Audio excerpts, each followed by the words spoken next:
И снова здравствуйте! С вами я и мой видеоблог «Вокруг Дании» с Данией Ларсон.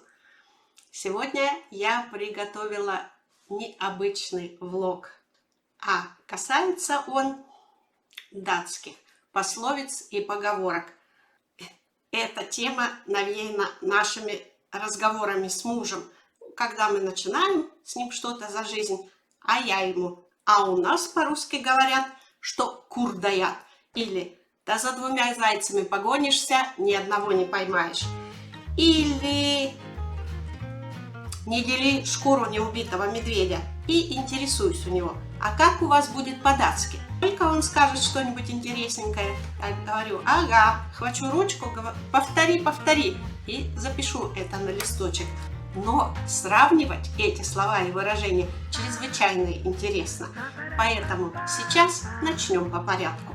В заключении, вишенка на торте, будем разговаривать матом. Итак, поехали! Первый раздел – это наше совместное творчество с мужем. Как оказалось, в датском языке идиом и крылатых выражений бесчисленное множество, точно так, как и в русском языке. Ну, например, обжегшись на молоке, дуют на воду. Старая любовь не ржавеет. Путь к сердцу мужчины лежит через желудок. Или мы все сильны задним умом. Или в темноте все кошки серые. Дня не хватит, чтобы все их перечислять. Но я вам прочитаю мои самые любимые, смешные и забавные, и с глубоким смыслом. А главное, легко запоминаются. И некоторые из датских выражений мне даже больше нравятся. Начну прямо с десерта. Подходя к кульминации разговора и делая многозначительную паузу, мы скажем: а теперь вишенка на торте. Что же скажут датчане? А датчане скажут: это изюминка на конце колбасы. А теперь решите, что вкуснее, вишенка на торте или изюм в колбасе. Датчане в обиходе вполне нормально относятся к слову «пописать». Есть у датчан такое расходное выражение, как «написать в штаны, чтобы согреться». Ну, если близко к смыслу, то это можно сказать так: поспешишь, людей насмешишь. Второе выражение со словом «пописать» – это написать в свой утренний сахар. Когда ты видишь, что кто-то с утра недоволен, да брови хмурит, да еще и рычит из-за угла, ну тогда ты ему и скажешь: кто же написал в твой утренний сахар? Или, как мы скажем: ну, похоже, он встал не с той ноги. А когда хочется успокоить человека, который как раз написал на свой утренний сахар, то датчане скажут: «Теды роли», то есть расслабься, солен скины, солнце светит. Ты же еще жив? Солен скины? Ну, это как раз в противовес тому, пока ты еще не поставил в угол свои башмаки. Вот, перешли к следующему выражению. Мы скажем: подровнял боты. Ну, жаль, умер человек. А датчане на это скажут: стили треско. Ну, то есть, значит, поставил свои башмаки в уголок. Все. Был человек, нет человека. Поэтому, когда тебе скажут солен скины, это значит, что ты еще не поставил свои башмаки в угол. Еще об эмоциях. Датчане говорят: у меня лед в животе. Ну, или я это буду делать со льдом в животе. Вот когда мы говорим про холод или лед в животе, наверное, приходит такая ассоциация, что человек чего-то так боится, ему так страшно, и все у него внутри похолодело. Ну, мы бы так сказали, да: ой, у меня от страха все похолодело внутри. А датчане используют это выражение в другом смысле, что я не буду торопиться, у меня все железно, у меня все схвачено, и у меня лед в животе. А вот когда бабочки в животе, это может означать разное. Это может означать возбуждение от ожидания, что я жду чего-то так хорошего, дождаться не могу, и говорю: ой, у меня бабочки в животе. А бабочки в животе могут полетать и когда я чего-то боюсь. Жду, например, посещения врача или экзамена, который я не хочу. Вот тогда я тоже могу сказать: ой, у меня бабочки в животе от страха.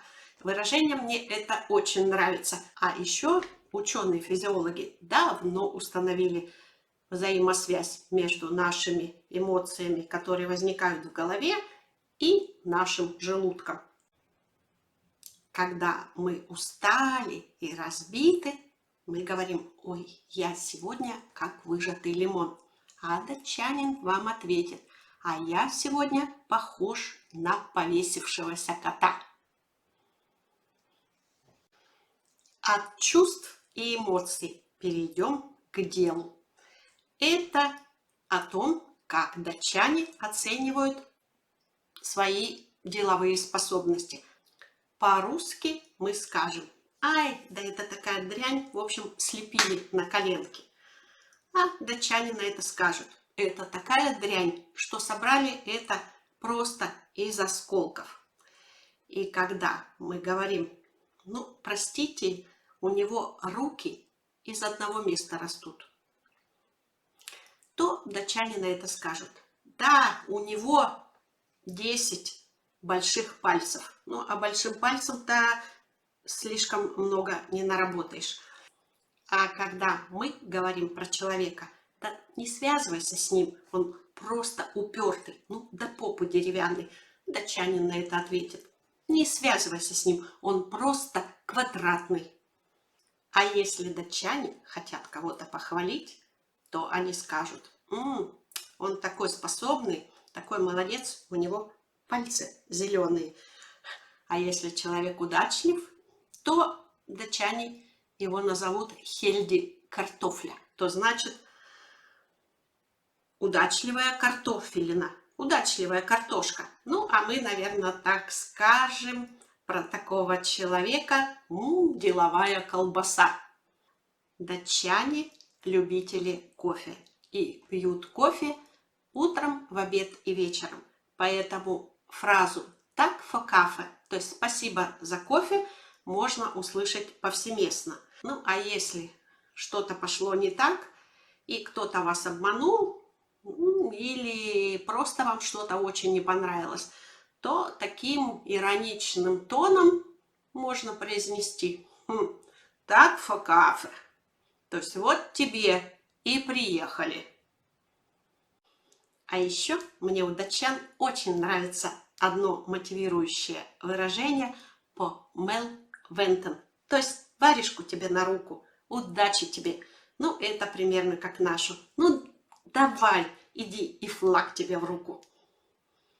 И еще я нашла у датчан такие выражения, которым аналогов вот в нашем языке я просто не увидела. Выражение «вляпаться в шпинат». Ну, перевод понятен. Вроде вляпаться в дерьмо, в дерьмовую ситуацию. Почему в шпинат? В старое время шпинат топтали ногами, чтобы получить из него сок и лечить подагру. Что сейчас? Как можно вляпаться в шпинат, если ты идешь по асфальтированной улице? Так вот, если ты на асфальтированной улице нашел шпинат и в него вляпался, и ты в полном дерьме. Еще есть одно популярное выражение. Это я могу жонглировать сразу несколькими шариками. Особенно популярно из резюме в резюме, когда они ищут работу, они пишут: я могу жонглировать несколькими шариками. То это означает для нас: я на все руки от скуки, и я все могу. Причем на любую должность ты можешь преспокойно жонглировать. И еще одно интересненькое выражение: с тобой очень тяжело танцевать.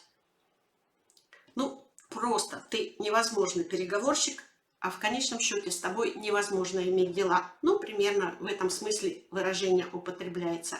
Если вы услышите выражение «и у маленькой кастрюли есть уши», то оно будет означать, что осторожно, Не говори при детях лишнего, потому что у них всегда ушки на макушке.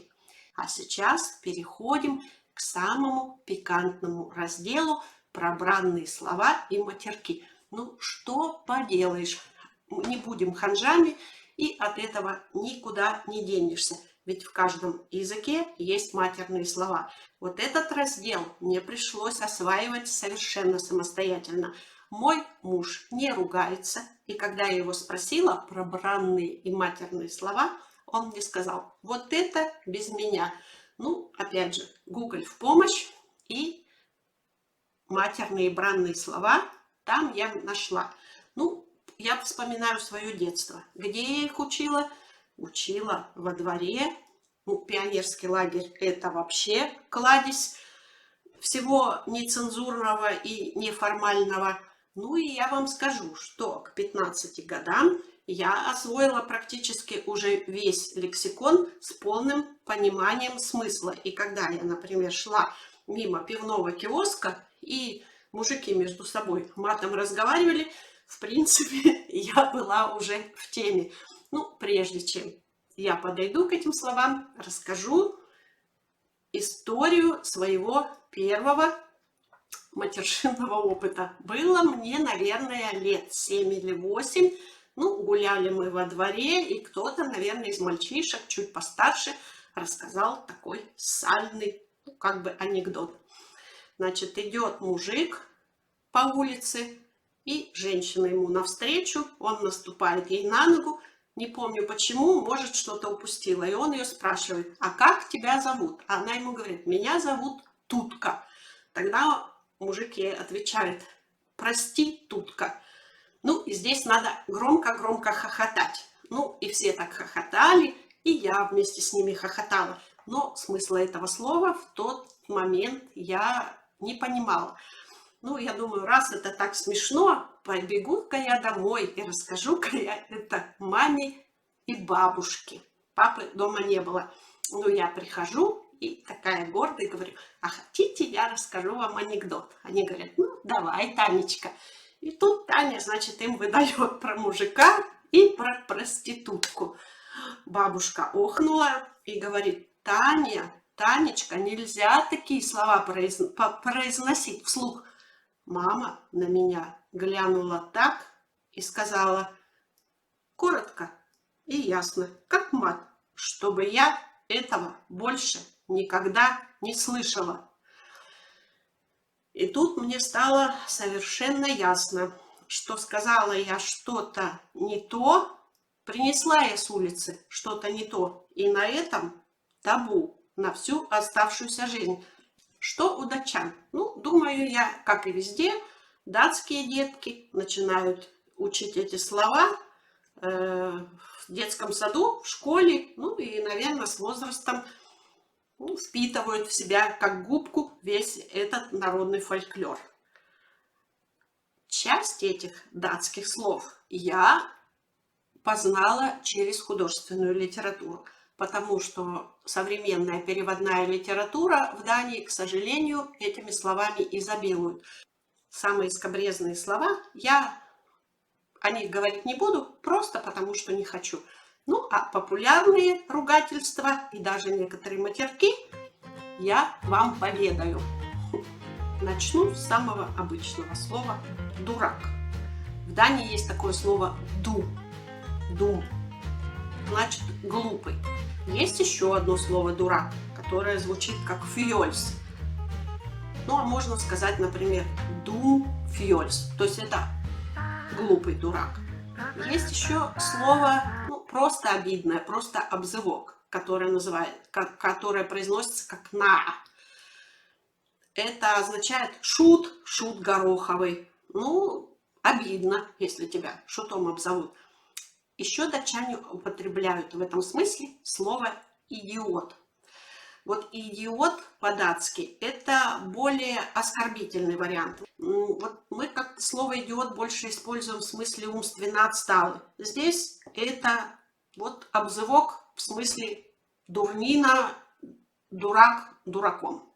Датчане, когда им хочется ругануться, они скажут «фафанен», ну черт. ну или фассетанс, то есть сатана. Но не буди калиха, пока оно тихо, и не призывай сатану, дабы греха не случилось.